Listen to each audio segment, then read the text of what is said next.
اٹھا رہا ہے جو فتنہ میری زمینوں میں، تو سانپ ہم نے ہی پال رکھا ہے اپنی آسانوں میں۔ اس زہر کا تریاق اب ڈھونڈنا ہوگا جو پھیلتا جا رہا ہے ہمارے سینوں میں۔ لوگ اسی کو ہی جمہوریت سمجھتے ہیں کہ رہے اقتدار ان کے اپنے جانشینوں میں۔ یہی وقت ہے اٹھو خدا کے لیے، یہی وقت ہے اٹھو خدا کے لیے، کہاں تک کھڑے رہو گے ان تماش بینوں میں۔ میری طرف سے آئے ہوئے میرے تمام معزز NRTS کے دوست اور خاص طور پر ہمارے جو مراٹھی ونگ سے ہم نے دعوت کو کافی لوگوں کو دی تھی، تقریباً جتنے بھی ہمارے مراٹھی ونگس کے لوگ ہیں ایکٹیویسٹ تھے، بشپ صاحب بھی تھے، انہوں نے مدد کی ہے۔ لیکن پھر بھی میں سمجھتا ہوں کہ آپ لوگ آئے ہیں تو آپ کا ویلکم، سواگت، بہت شکریہ۔ دراصل آج ہم جس مقصد کے لیے UMC یونائٹڈ مائنارٹی کانفرنس کے سلسلے میں یہاں بیٹھے ہیں، تو میں یہ بتانا چاہتا ہوں آج جس ٹاپک پہ یا جن مسئلوں پہ بات کریں گے، یعنی ہمارے ملک کے اندر جو اس مسائل ہیں جن کی وجہ سے ہم آج در بدر ہیں، اور اس کا تازہ واقعہ آپ کے سامنے جڑا ہوا واقعہ ہے کہ جو کیس کمزور ہوا۔ کیونکہ جب بھی ہم کسی ایک بیانیے پہ نہیں چلتے تو میں سمجھتا ہوں کہ اسی طرح یوحنا واد سے لے کے جڑا والے واقعے تک ہم کبھی بھی کامیاب ہو نہیں سکتے۔ آج کی ہماری یہ جو کوشش ہے وہ یہ ہے کہ ہم اپنی قوم کو یہ پیغام دے سکیں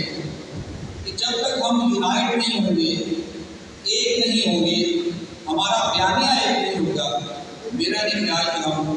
ملک کو، اس ملک میں قوموں کے ساتھ نظر پا سکتے ہیں۔ اور اس کا سب سے جو بڑا میں سمجھتا ہوں کاز ہے اس وقت، وہ اس ملک کا نظام ہے، سسٹم ہے،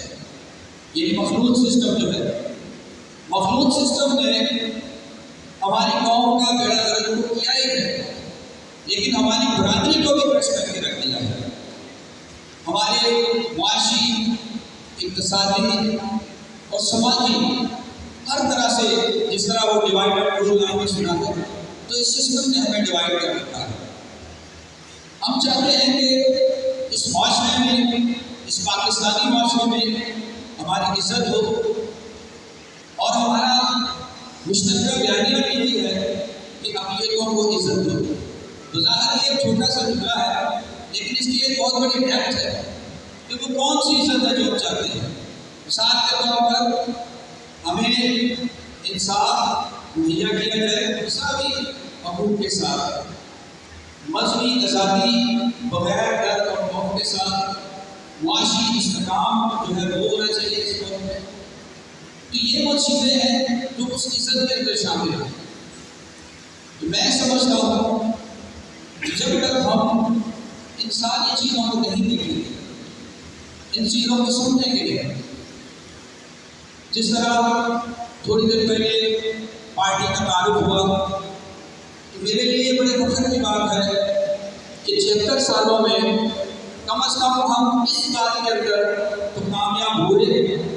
کہ کوئی پارٹی جو ہے وہ پورے ملک کی پارٹی ہے، اور وہ آپ کے سامنے مراٹھی پیپلز الائنس ہے۔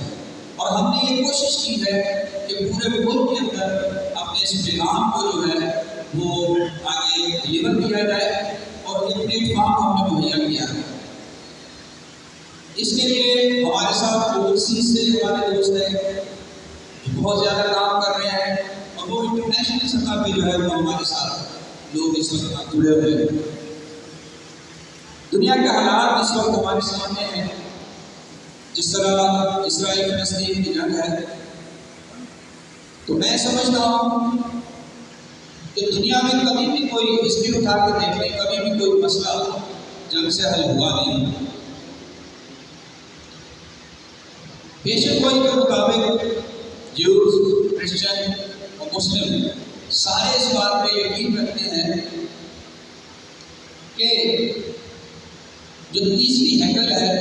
وہ مذاکرات کے ذریعے بنے گی۔ جب ہم اس پہ ایمان رکھتے ہیں تو پھر ہمیں اس پہ ایمان رکھتے ہیں تو ابھی بھی ہم اس پلیٹ فارم سے ان تمام قوتوں کو، انٹرنیشنل قوتوں کو، یونائٹڈ نیشن ہے، OIC ہے، اور جتنے بھی اس وقت ملکوں کے سربراہان ہیں، ان سے یہ درخواست کرتے ہیں کہ وہ اس جنگ کو رکوائیں۔ مراٹھی پیپل الائنس مشترکہ طور پہ آپ لوگوں کی طرف سے آپ کی ترجمانی کرتے ہوئے یہ ایک مطالبہ کرتی ہے کہ اس جنگ کو رکوایا جائے، کیونکہ دونوں طرف جانیں جو ہے انسانوں کی ضائع ہو رہی ہے۔ تو میں بات کر رہا تھا کہ سسٹم کے اندر اس وقت جو سسٹم پایا جائے وہ مخلوط سسٹم ہے، اور مخلوط سسٹم کے اندر کبھی بھی اگر آپ یہ سوچیں کہ آپ اکٹھے ہو کے بیٹھ جائیں گے، یہ بہت مشکل چیز ہے، کیونکہ اس وقت ہمارے ملک میں جتنی پارٹیاں ہیں اتنے ہمارے قوم کے گروپ ہیں، اتنے ہمارے لیڈر ہیں، اور ہماری جو خواہشات ہیں وہ بہت زیادہ ہے۔